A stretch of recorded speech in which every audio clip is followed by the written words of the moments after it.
సాంకేతిక విప్లవం ఈ దేశంలో తెచ్చింది రాజీవ్ గాంధీ. అందుకే ఈరోజు మనం ప్రపంచంతో పోటీ పడగలుగుతున్నాం. ఈరోజు ట్విట్టర్లో పెడుతున్నాడు, అమెరికా పోయి కంప్యూటర్ చదువుకున్నా అంటున్నాడు. ఆ కంప్యూటర్ని పుట్టించింది, ఈ దేశానికి పరిచయం చేసిందే రాజీవ్ గాంధీ సన్నాసి. లేకపోతే ఎక్కడో గుంటూరులో ఇడ్లీ కూడా అమ్ముకుంటూ తిరిగేటోనివి. ఎందుకంటే ఆడికి చదువుకుంటానికి పోయినావు కదా, నువ్వు ఆన్నే ఇడ్లీ కూడా అమ్ముకొని బతికేటోనివి. లేకపోతే రైల్వే స్టేషన్లో ఛాయ్ సమోసా అమ్ముకుంటా సిద్దిపేటలోనే ఉండేటోనివి. రాజీవ్ గాంధీ దేశానికి కంప్యూటర్ని పరిచయం చేసింది కాబట్టి నీ బతుకు ఒక కంప్యూటరు, ఒక ట్విట్టర్ అకౌంటు, ఒక ఐటీ మంత్రివైనవు. లేకపోతే ఐటీ శాఖనే ఉండేది కాదు. రాజీవ్ గాంధీ గారు ఐటీ రంగాన్ని ఈ దేశానికి పరిచయం చేసిండు కాబట్టి ఆ సన్నాసి ఐటీ శాఖకు మంత్రి అయిండు. లేకపోతే ఆ దిక్కుమాలలోని బాధనే మనకు ఉండేది కాదు. కాబట్టి ఇవాళ ఈ పరిస్థితుల్లో అలాంటి రాజీవ్ గాంధీ దేశ సమగ్రతను కాపాడడానికి ప్రాణ త్యాగం చేసి ఈ దేశాన్ని కాపాడిండు. అంత గొప్ప వ్యక్తి విగ్రహాన్ని ఈరోజు సచివాలయం ముందల ట్యాంక్ బండ్ మీద పెడితే రాజీవ్ గాంధీ విగ్రహం ఎందుకు పెడతారని అడుగుతారా? ఎంత బలుపు మాటలు కార్యకర్తలారా, ఒకసారి ఆలోచన చేయండి. అధికారం పోయినా మదము దిగలేదు. గాంధీ కుటుంబాన్ని కుటుంబ పాలన అంటున్నారు. ఆ సన్నాసులకు చెప్పండి, రాజీవ్ గాంధీ గారు ప్రధానమంత్రిగా చనిపోయిన తర్వాత దాదాపుగా 15-20 ఏళ్ళు కాంగ్రెస్ అధికారంలో ఉంది. సోనియా గాంధీ గారు ఏ పదవి తీసుకోలే, కేంద్ర మంత్రి పదవి తీసుకోలే, ప్రధానమంత్రి పదవి తీసుకోలే. 2004 నుంచి 2014 10 సంవత్సరాలు బలమైన యూపీఏ ప్రభుత్వం ఉన్న సోనియా గాంధీ గారు, రాహుల్ గాంధీ గారు ఏ పదవులు తీసుకోలే. కేంద్ర మంత్రి పదవి కానీ ప్రధానమంత్రి పదవి కానీ తీసుకోలే. ఆనాడు రాజీవ్ గాంధీ గారు చనిపోయినాక దాదాపుగా 3 దశాబ్దాలుగా పైగా కాంగ్రెస్ పార్టీలో గాంధీ కుటుంబం ప్రధానమంత్రి, కేంద్ర మంత్రి పదవి తీసుకోలేదు.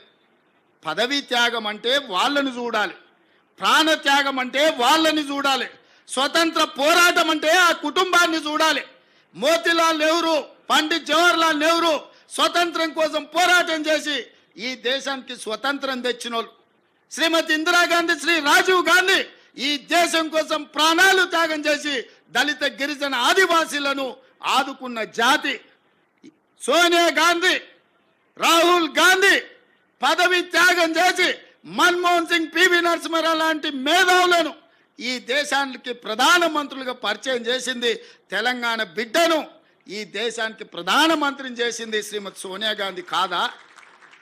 ఇవాళ మనం గొప్పగా చెప్పుకుంటున్నాం, మన తెలంగాణ బిడ్డ, మన వంగర బిడ్డ ఈ దేశానికి ప్రధానమంత్రి అయిన. ఎట్లయినా శ్రీమతి సోనియా గాంధీ గారు ఆనాడు పివి నరసింహారావు గారిని ఈ దేశానికి ప్రధానమంత్రిగా చేయలేదా? మన్మోహన్ సింగ్ను ఆర్థిక మంత్రిగా చేయలేదా? ఈ దేశానికి ప్రధానమంత్రిగా చేయలేదా? పదవీ త్యాగం అంటే సోనియా గాంధీ గారిది, రాహుల్ గాంధీ గారిది. మరి ఈ సన్నాసులదేందయ్యా? అయ్యి ఉండంగానే అయ్యో ముఖ్యమంత్రి, కొడుకు ఐటీ మంత్రి, అల్లుడు సాగునీటి పారుదల శాఖ మంత్రి, బిడ్డ ఎంపీ, సడ్డకుని కొడుకు రాజ్యసభ. దుర్మార్గులారా, రాష్ట్రాన్ని దోసుక తిని పదవులని పంచుకొని వందలాది ఎకరాల ఫామ్ హౌజులు కట్టుకొని మీరు గాంధీ కుటుంబం గురించి మాట్లాడతారా? గాడిదకి ఏం తెలుసు గంధం చెక్క వాసన అని పెద్దోళ్ళు ఎప్పుడో చెప్పారు. ఈ కాంగ్రెస్ పార్టీ మేనిఫెస్టోలో పెట్టినటువంటి అంశాలు కానీ, 6 గ్యారంటీల అంశాలు కానీ, వీటి మీద చర్చ లేకుండా విషయాలన్నింటినీ కూడా డైవర్ట్ చేయాలనేటటువంటి ఒక కుట్ర ఇవాళ రేవంత్ రెడ్డి చేస్తూ ఉన్నాడు. ఆ కుట్రలో భాగమే ఎమ్మెల్యేల ఇండ్ల మీద దాడులు. ఆ కుట్రలో భాగమే మా ఎమ్మెల్యేలను కాంగ్రెస్ పార్టీలోకి తీసుకున్నాడు. ఆ కుట్రలో భాగమే తెలంగాణ తల్లి విగ్రహం పెట్టాల్సిన చోట రాజీవ్ గాంధీ విగ్రహం పెట్టుడు. ఆ కుట్రలో భాగమే హైడ్రా పేరిట హైదరాబాదులో పేద దళితులు, బీసీలు, లంబాడ సోదర సోదరిమణులు ఇల్లు ఊలగొట్టుడు. ఆ కుట్రలో భాగమే నోరు తెరిస్తే బూతులు, అబద్ధాలు, తిట్ల పురాణం. అంటే ఆయన స్ట్రాటజీ ఏంటంటే రేవంత్ రెడ్డిది, ఆయన లేస్తే అబద్ధాలు మాట్లాడాలి, అంత అయిపోయిందని చెప్పాలి, గోబెల్స్ ప్రచారం చేయాలి, కేసీఆర్ను తిట్టాలి, బీఆర్ఎస్ పార్టీ నాయకులను తిట్టాలి. తద్వారా ఏంటంటే వాళ్ళు మమ్మల్ని తిడితే మేము వాళ్ళని తిట్టాలి. ఇక రేపు పేపర్లలో కానీ టీవీలలో కానీ ఇక వాళ్ళు మమ్మల్ని తిట్టుడు, మేము వాళ్ళని తిట్టుడు. ఇక ఇదే చర్చ జరగాలి ఈ రాష్ట్రంలో తప్ప కాంగ్రెస్ పార్టీ మేనిఫెస్టోలో ఏం చెప్పి ఓట్లు అడిగిందనేది ప్రజలు మాట్లాడద్దు, మీడియాలో రావద్దు, ప్రతిపక్షాలు మాట్లాడద్దు. బిడ్డ చెప్తా ఉన్నాం, అధికారంలోకి మళ్ళీ మేము వచ్చుడు పక్క.